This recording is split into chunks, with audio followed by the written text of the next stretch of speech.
Una mica seguint el que vam dir campanya, de començar en solitari i després, amb motiu de la investidura, com vam parlar amb la darrera entrevista,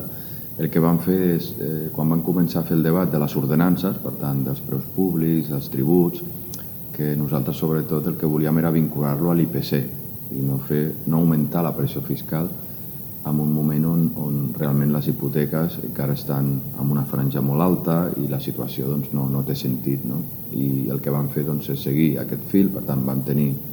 una proposta d'ingressos i amb tot això ho vam donar a tots els grups municipals. I vam dir que el grup que volgués participar, dialogar, acordar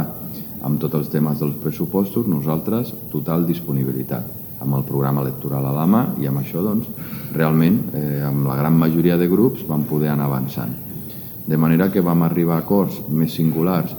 tant amb el grup municipal de la CUP, que ja vam prendre una decisió gairebé històrica de sortir i una abstenció molt en positiu. Va haver un acord amb el Vilafranca en Comú, també, amb temes també singulars i vinculats sobretot a la sostenibilitat, al benestar animal, igual que a la CUP, temes d'habitatge, diferents temes. I després va haver un acord també global, en aquest cas sí, tocant molts temes i molt transversal, amb el grup municipal d'Esquerra. De manera que, clar, vam aconseguir un molt bon resultat amb un pressupost on el treball polític va ser intens, de moltes hores, sobretot quan no vols augmentar la pressió fiscal, no vols augmentar l'endeutament, doncs clar, l'exercici és amb una visió molt plurianual, que és el que es vol fer. I realment ha sortit un pressupost que és molt realista, un pressupost que segueix assegurant els serveis públics, no volem que ningú quedi enrere de totes les propostes de progrés social i econòmic que es plantegen i sobretot començant a avançar uns equipaments de referència molt importants i amb aquest criteri de no fer edificis nous, sinó posar per davant la rehabilitació i posar al dia edificis que estan catalogats i protegits en molts casos. És un primer pas molt important de governabilitat, en el sentit que tots aquests grups hem aconseguit que s'impliquin i que realment hi ha ganes d'obrir aquesta nova etapa, però és un acord de pressupostos. I tornant una mica amb el que sempre hem dit, lògicament les portes estan obertes per seguir avançant amb aquesta complicitat que volem. Qualsevol acord de govern ha de basar-se en complicitat, són partits diferents, però aquesta complicitat de posar per davant els interessos municipals i és un primer pas en aquesta direcció, que nosaltres estem molt contents i crec que els que ens agrada molt el municipalisme és això, però és veritat que és un acord de pressupostos. Per tant, ara mateix tenim unes comissions de seguiment amb els diferents grups que han volgut participar i a partir d'aquí seguirem treballant en les properes setmanes i veurem si realment s'obren camins que poden en algun moment plantejar escenaris d'acord de govern. Unes prioritats sobretot en temes de seguretat i d'altres. En el cas de seguretat, com comentes, el que hem fet és reforçar l'equip professional, reforçar també els materials i posar al dia alguns temes de vehicles que són també necessaris, plantejar com reforcem aquesta mirada d'anar caminant i veure i poder ser més preventius i per això incorporem aquesta figura del sereno, que de fet ja ha sortit l'oferta d'ocupació per fer una primera contractació de 8 persones. Això ens oferirà un reforç en horari començant, recordo, de 8 a 3, una mica que treballaran conjuntament amb les patrulles i que les ciutats que hem analitzat quan hem posat en marxa han tingut molt bona recepció i que permeten al ciutadà, comerços, demanar un acompanyament d'aquestes persones. O sigui, aquí estem prenent decisions en aquest sentit i realment el ciutadà ho està notant. Volem ser preventius en tot el que es pugui i sobretot amb aquell reincident ser molt ferm, que realment volem assegurar aquesta tranquil·litat ciutadana en tots els barris de Vilafranca. Aquesta primera fase de càmeres en aquells llocs on hi ha molta concurrència de gent potser que ve també d'altres ciutats i sobretot si venen amb aquestes actituds més delictives, amb això que puguem preveure una actuació. I sobretot el que volem és aproximar la feina que es pot fer des de l'Ajuntament amb l'equip professional a tots els barris. És tot un repte, de fet estem instal·lats una setmana en un barri amb l'equip professional fem tota una comunicació prèvia on també oferim a través d'un xat que no només aquestes reunions de gran format que poden assistir, on parlem de seguretat ciutadana, espai públic, expliquem les noves propostes, sinó també que poden demanar reunions més particulars per temes més específics. I això permet a l'alcaldia i a tot l'equip realment detectar temes d'habitatge, de gent gran, de temes laborals, més enllà dels altres temes potser més habituals de l'espai públic, els principals projectes de millora. A mi personalment m'agrada molt aquesta proximitat, és la manera de poder dialogar i acordar i conèixer de primera mà el que està passant i per això crec que és un programa que incorporarem més temes, fins i tot alguna metodologia que està acordat, de fet amb altres grups, de participació perquè el veïnat pugui decidir d'alguns projectes quin és el que més s'adequa, i per tant el volem al revés, vull dir, potenciar. Aquest és un dels temes que en parlem a nivell del Penedès i en parlem a nivell de vegueria. Realment en el seu moment s'han fet unes obres d'aquest tercer fil que s'ha previst i s'estan posant al dia estacions, també ens va passar a Vilafranca, i per tant això són unes obres que poden tenir una millora, aquí ens poden permetre per exemple una connexió directa a l'Autònoma, a la Tarragona, però és veritat que es va fer una planificació d'unes obres i sense tenir en compte que el sistema es podia col·lapsar i de fet ha col·lapsat i aquí totes les administracions, vull dir els que gestionen el tema del tren, en aquest cas Adif, Rodalies, Renfe,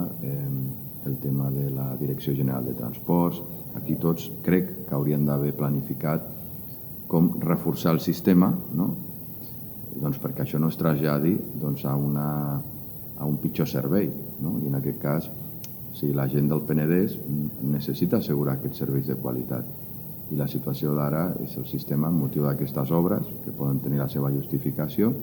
hi ha un col·lapse i lògicament el bus express no pot absorbir tota la demanda de gent que s'està movent d'abans utilitzar el tren, però que amb aquestes obres i amb aquestes incidències que hi ha es mouen al bus i el bus no pot absorbir aquesta demanda. Nosaltres, des del primer moment, quan vam començar fa 6 mesos, vam demanar aquestes reunions, volíem una planificació i reforç i comunicació de tots els que gestionen aquest sistema, totes les administracions, i vam advertir que es podria col·lapsar encara més amb l'inici del curs escolar, i així va ser. Aleshores, a partir d'aquí, el que fem nosaltres, que no tenim competències, però que sí que hem de treballar per demanar que això quedi solucionat el més aviat possible, és exigir a les administracions o requerir que vagin reforçant els serveis. També anem acompanyant els usuaris que estan posant queixes a l'oficina del consumidor, vull dir, l'OMIC està participant i entre tots traslladant les queixes als titulars dels serveis i sobretot nosaltres el que volem és sortir d'aquesta situació. En paral·lel, què més estem fent?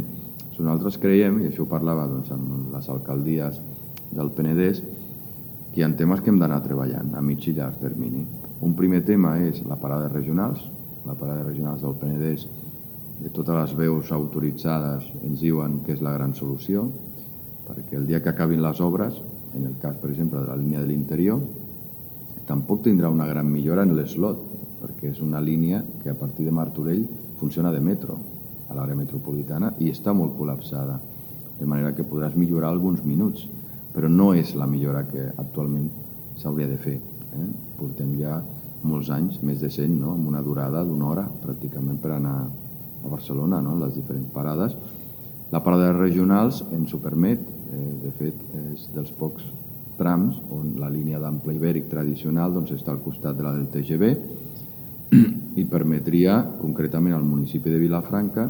aquesta opció que d'altres ciutats fora de Catalunya la tenen. Només cal veure com s'ha fet a Segòvia, per exemple, que tenen, la ciutat té 2 parades de Rodalies i una connectada amb aquests de regionals. I això permetria que alguns trens que poden anar per l'ample ibèric, abans d'entrar a la zona metropolitana, fan el canvi a Vilafranca i entren a la zona metropolitana de manera directa pel TGV. o d'altres trens que començaran a circular directament pel TGV i tinguin algunes parades en el moment de màxima afluència, sobretot en hores de matí i vespre, en horari laboral o anar a estudiar, que és el que es fa. No? Vilafranca estem compromesos amb una capitalitat molt vinculada a la vegueria Penedès, que a més ens dona una singularitat. Ens dona una singularitat entre l'àrea metropolitana de Barcelona i el Camp de Tarragona, no? Amb la nostra singularitat, amb la nostra història i activitat econòmica actual vinculada al món del vi, i amb tot això jo crec que el Penedès ofereix com una singularitat, no? Complementària, no? Entre aquestes zones. No? I en el cas de Vilafranca, no només per la nostra història, sinó també per ser una ciutat ben comunicada, però alhora té tots uns actius vinculats a la cultura del vi, a l'enoturisme, a una oferta cultural que ara amb el nou Vinceo es potenciarà, i tot això ho hem de veure amb moltes oportunitats, no? De plantejar-se una àrea que dintre del que és com s'està estructurant el futur de Catalunya, el Penedès jo crec que emergeix com una realitat social i econòmica diferent pròpiament a les àrees metropolitanes, però que realment pot complementar moltíssim en tots els àmbits, no? En la marca turisme, en esdeveniments que actualment estem fent en l'àmbit esportiu, cultural, i amb un model també de creixement, en el cas de Vilafranca i de l'Alt Penedès, que volem que sigui el més sostenible possible, molt vinculat a ciutats com Vilafranca, que ja són compactes, que ja estan ben dimensionades, que té un pla general aprovat, i tot això penso que és un model a preservar i que és un model que ens permet un equilibri entre la nostra realitat vinculada al cultiu de la vinya,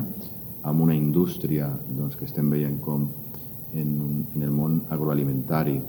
en el món de la química també vinculada a l'agroalimentari, en l'auxiliar de l'automòbil. O sigui que realment és una diversitat